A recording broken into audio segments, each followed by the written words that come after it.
Hi friends, welcome to our channel. இன்றைக்கி என்ன dish பார்க்க போகிறோம்னா கொத்தமல்லி சட்னி தாங்க பார்க்க போகிறோம். அதுக்கு வந்து இப்போ வந்து கடாயில் எண்ணெய் நல்லா ஹீட் அடிச்சு இப்போ வந்து கடலை பருப்பு ஒரு ஸ்பூனும் உளுத்தம் பருப்பு ஒரு ஸ்பூன் ஆட் பண்ணிக்கலாம். நல்லா செவக்க வறுத்துக்கலாங்க.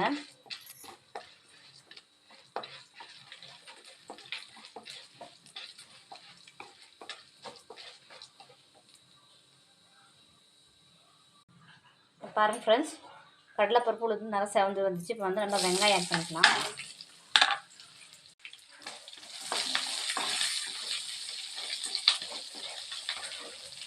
இப்போ வந்து நம்ம காரத்துக்கு ஒரு 5 வரமிளகா, ஒரு துண்டு இஞ்சி,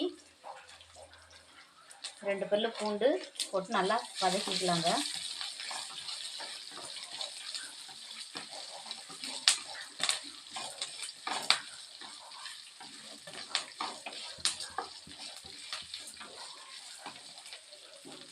கொத்தமல்லி தழை ஆட் பண்ணிக்கலாங்க.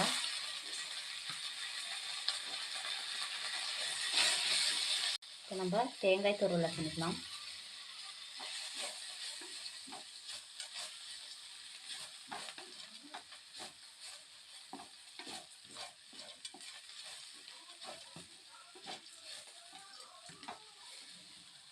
இப்போ வந்து நம்ம புளி ஒரு சுண்டைக்காய் அளவு ஆட் பண்ணிக்கலாம்.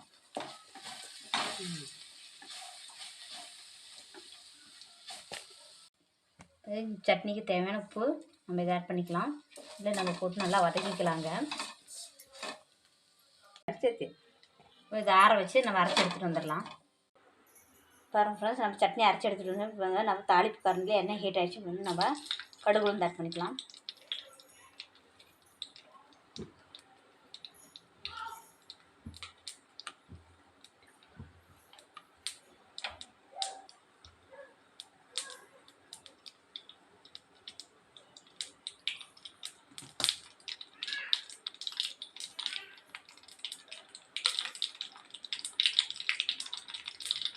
கருவேப்பிலை ஆட் பண்ணிக்கலாம். சட்னியை எடுத்து ஊற்றிடலாங்க.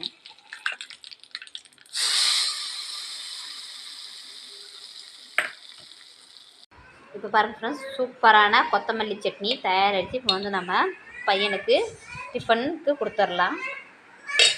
நீங்களும் இந்த டிஷ் செஞ்சு பார்த்துட்டு எப்படி இருக்குது கமெண்ட்ஸ் பண்ணுங்கள். இந்த வீடியோ லைக் பண்ணுங்கள், ஷேர் பண்ணுங்கள், சப்ஸ்கிரைப் பண்ணிக்கோங்க. அப்படியே இந்த வீடியோக்கு ஒரு லைக் போட்டுக்கோங்க. நன்றி, வணக்கம்.